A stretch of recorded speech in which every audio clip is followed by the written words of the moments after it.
really good to be talking together about all the different ways in which women can be excluded from safe, secure, affordable housing.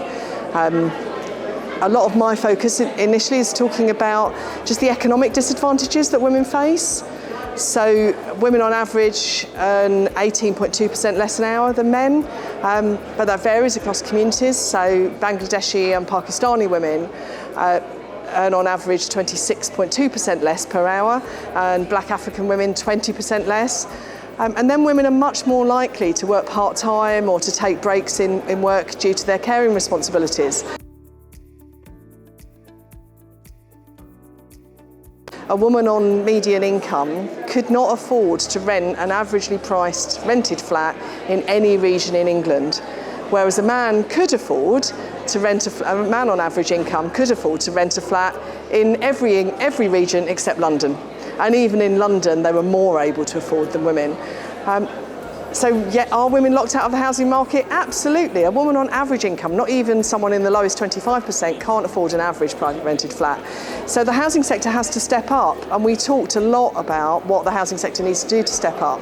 We talked about recognising women's financial disadvantage, and we also talked about other issues that impact, like violence against women and girls, the fact that so many women experience domestic abuse, and how we're in a good position as housing providers to recognise that abuse. And particularly we talked about financial coercion and control, and how that can be a way into discussing wider issues. If you do financial inclusion work, if you talk to women about why they haven't got money on their phone, or why they're not able to pay their rent, or what the problem is, then you can find out that they're just being disempowered, that their partner is taking all their money, for example, or keeping them on a small budget, and that's isolating them and making them unable to manage their own lives. So we have a really big role to play in that, and we talked about the DAHA organisation, how fantastic it is, how important the accreditation is, how it provides really practical support to all of us as associations to pick up on these issues. Good design for women is actually good design for everyone, by and large. We need to think about accessible, safe spaces close to amenities.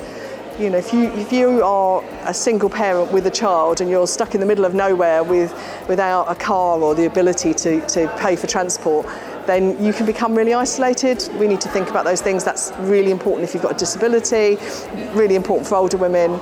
So we talked about those things, but a lot of those things will actually just be good design for the organisation as a whole.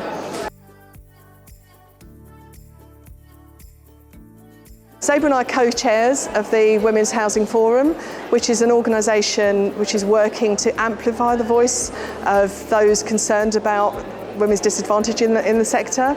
Sabre and I are co-chairs because we're chief execs of the two largest women's housing associations. There aren't very many of them anyway, but between us, we have under 2,000 properties. So it's clear that we're not going to be able to meet all these needs. We do the best we can, but we could fill our properties 20, 30 times over every time one becomes vacant. And so we really need the sector as a whole to be thinking about these issues.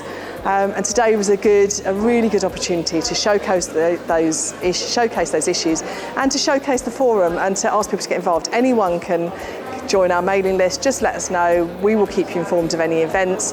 We've got a website which has a lot of these stats and statistics, these statistics on them, and links in to other organisations that have information about specific topics relevant to women.